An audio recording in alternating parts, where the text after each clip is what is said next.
Hello everyone, welcome to Being Civil. This is video number 13 of our series OpenSTAAD tutorial for beginners.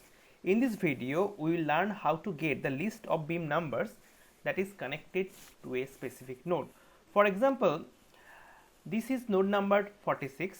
So at this node, three members are connected, 89, 128 and 124. So we will get these beam numbers. So first we have to declare variables. We need three variables. The node number, that will store the node number, it is a long type variable.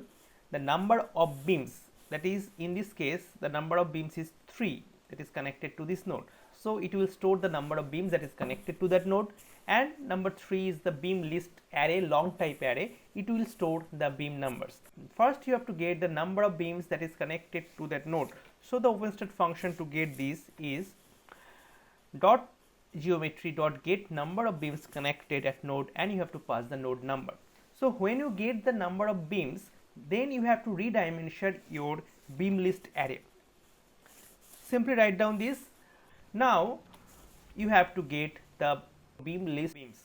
The OpenSTAAD function to get this is dot geometry dot get beams connected at node, and then you have to pass the node number and write down your array name. So at this stage your beam list array will be ready.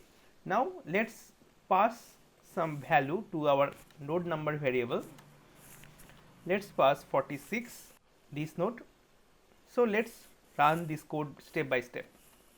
Keep watching this locals window. So node number is 46 now, and if you run this code, the number of beams is 3. So 3 beams is connected.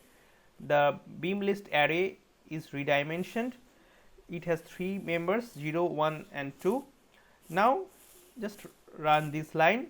So the beam list array gets its value 89, 124 and 128. So that's all. Now let's show the beam numbers as a message box. Then for this you have to write down a for loop, and you have to pass the message box command here. That's all.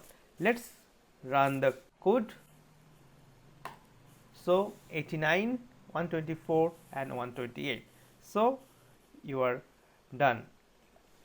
Now let's do something. If I will put our node number here, run this button, we get the beam list here. So for this you have to just modify the code. We will get the node number from this b1 value. So it will be range b1 dot value, and instead of message box, first the serial number we will put I plus 1 from row number 4, and in column B our beam list. That's all. Let's run this. You get 89, 124 and 128 here. Let's try with another node number. So at this point, at this node, 4 members are connected. So it is node number 58. Let's write down 58 here and run this button. I hope you like this video. Give it a thumbs up, share with your friends. See you in the next video.